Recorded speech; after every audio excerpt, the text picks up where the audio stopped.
Hello and welcome back to another Demis Hellen tutorial. A little bit of a bunged up tutorial, but we are going to proceed nonetheless. And we're going to recreate a power lead. I'm just going to show you how I would go about the sound design to make this particular sound.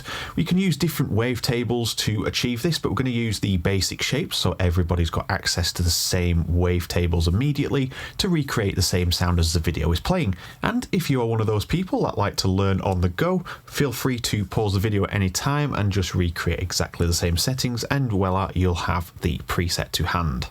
So let's have a listen to what we're working with a little bit of a repetitive riff.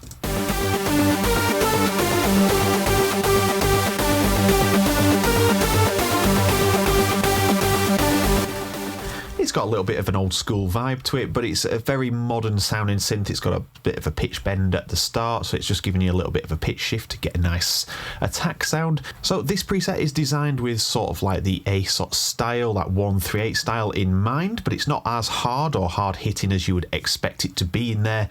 But you can do that with your external processing or tweak the preset if you so need to. So we're going to start off with the first one here, and I'm going to get up to something like, let's just say 12 voices.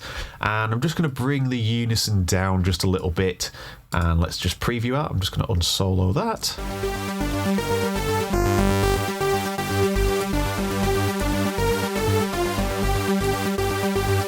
15% at 12 unison voices is sounding good. I'm going to add the second layer in, and we're going to put this somewhere, let's just say 10 voices, so we're not just mimicking exactly the same. And I'm going to bring the percentage down just a little bit lower than 15, so let's just say, let's bring it to 13 for now. I'm going to route this through to filter 1 as well, just to make sure everything's going into the first filter, because that's how we're going to route this one. And finally, oscillator 3, we're going to use a saw wave again, and let's stick this at, say, 15 voices. I want this to be a little bit higher, but also a little bit quieter.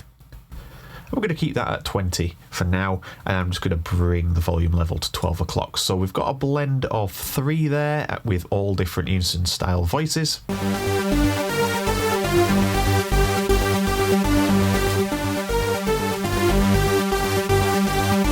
And before we finish on the layering of the oscillators, we're going to hit the sample, and we're going to use the white noise, and this one is going to be routed to filter 2. Let's just make sure that's filter 1 as well. So this is going to go to filter 2, and what this is going to be is a high pass. So let's just turn filter 2 on, because at the moment, if we have that playing on its own, let's just turn this up a second.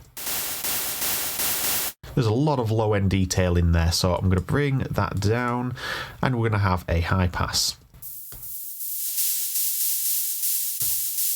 And that will do for now. I'm going to turn filter 1 on and just bring them all up so we don't hear anything. Filter 1 is not shaping any of the sound at the moment, but it's necessary to route filter 2 into 1. So we want the white noise to go into filter 2, so it's high passed and there's no low end.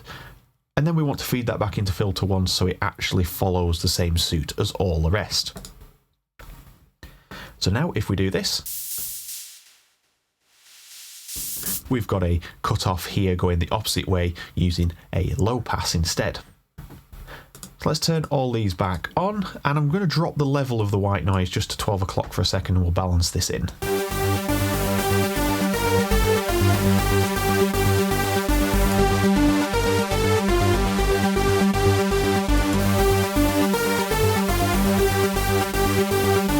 That adds the crispiness to the top, and that is going to be it for the layering side of the oscillators and the sample.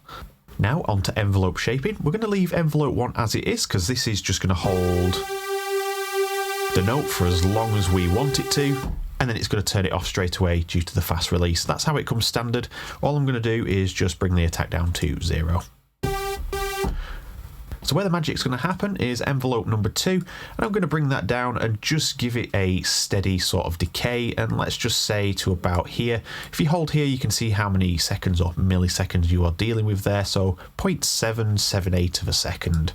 That will do for now, and just do it by ear, don't just go off by numbers. Listen to it and see how it sounds, and then you'll get an idea. So first we need to connect that to filter 1.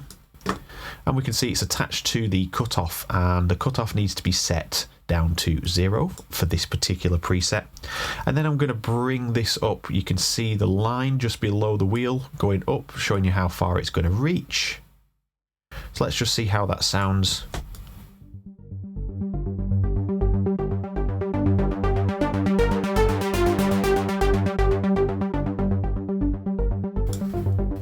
So I'm going to bring that to about there. That sounds reasonable, and I know that's where I need it to be. So just do it by ear. If you want it a little bit shorter, just bring it back this way, just shorten the decay, and you'll get the desired sound. Now you can hear that the filter is a little bit closed, and that is because I'm going to use envelope 3 with an even steeper and faster decay time. You can see between envelope 2, that is 0.77 of a second. This is 0.138 of a second.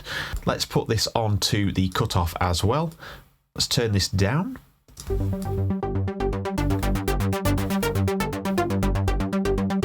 So this enables us to have the body of the sound being controlled by the filter with a longer section, so you can see the body's a lot bigger, and then this is letting a little stab through, so it's really quick. It's overriding this just for a split second to let more of the filter open for a brief moment, and then it goes back to this shape. So if we bypass this, it just gives you a little bit more control over your sound, so we can say, oh, we just want a little bit of an injection of that. Because even over nothing,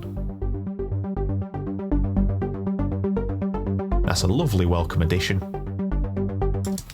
And I think we'll leave it there because that does sound good, because we're going to use the mod wheel to open this anyway. So whilst we're on the topic of mod wheel, let's drag that to filter cutoff 1. So when I open this mod wheel on my keyboard,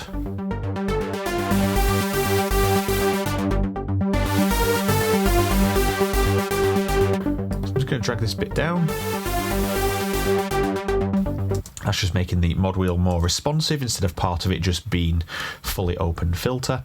Now let's turn our attention to the pitch shifting part. So we're going to use LFO1, and I'm going to create a similar shape to what we have in our envelopes up here for envelope number 2 in particular. And we can control the speed of this using the frequency. So this is set to 1/4 of a bar at the moment, and instead of tempo based, we're going to say seconds based, and you can see it defaults to trigger and then 0.5 of a second in frequency. So I'm going to actually change this to envelope, so now it's acting as an envelope, and it'll stop once it reaches the end instead of repeating like an LFO would do. And we're going to drop the speed of this, but I'm going to increase the speed for now so you can see. So 1.5 seconds will do. I'm going to drag this over here, and you can see it's controlling that now at 48, so that is 4 octaves. That's 12, 12, 12 and 12. So that's pitch shifting quite fast. Let's just have a listen to how that sounds just on oscillator number 1. So you can hear far too much, and we're just going to open up the mod wheel on the keyboard here. There we are. So it's a little bit too intense.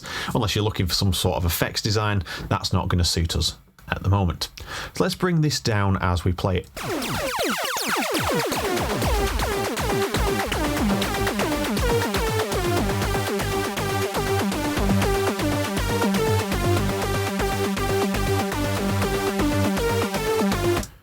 So about 1.24 of a second sounds perfect for that. We've got the actual sound coming through.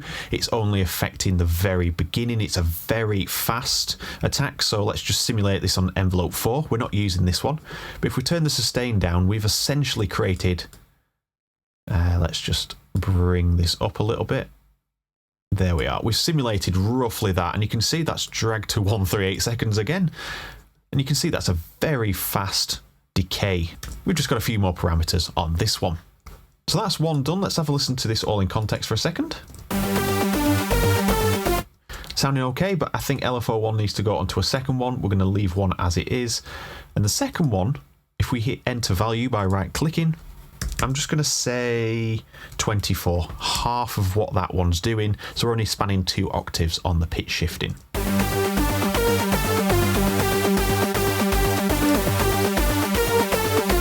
Let's just bypass these.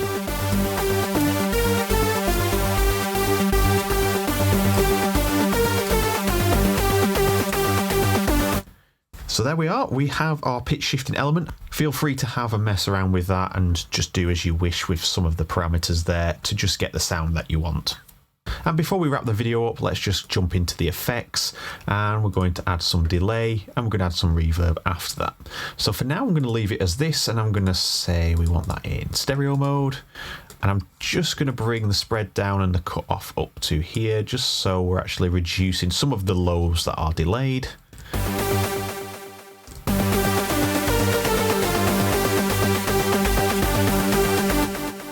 So that will do for now. I'm not going to go crazy on the sound design.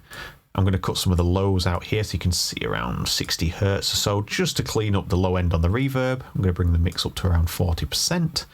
We'll give it 2 seconds of time, and we'll increase the size and bring the chorus down.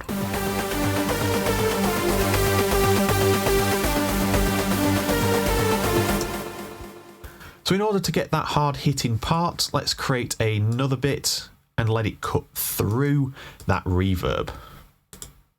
So I'm going to set this to envelope again. And what we're going to do is going to set this so it cuts off the reverb but then brings it back really quickly. So it's just enough for that pitch shift to come through and sound harder hitting, and then the reverb fills the space up again. So you can see it's only reaching to here.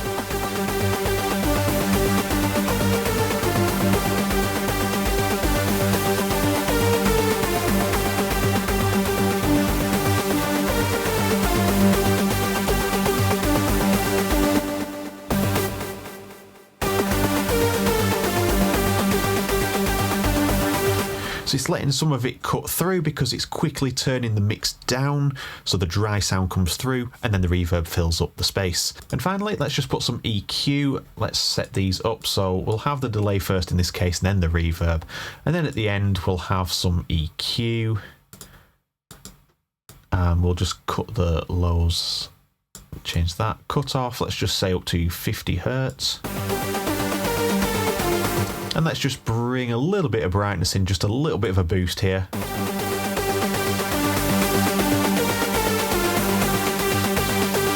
And I'm going to increase the efforts of the EQ by putting it at the beginning so it cleans it up for the rest of the chain. And I'm just noticing with the boost on the EQ, I can bring this level down on the white noise.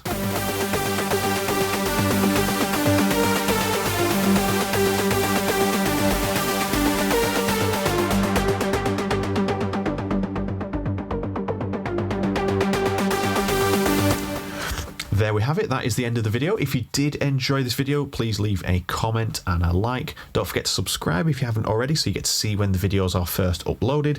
So thank you very much for watching, and I will see you all in the next video. Take care.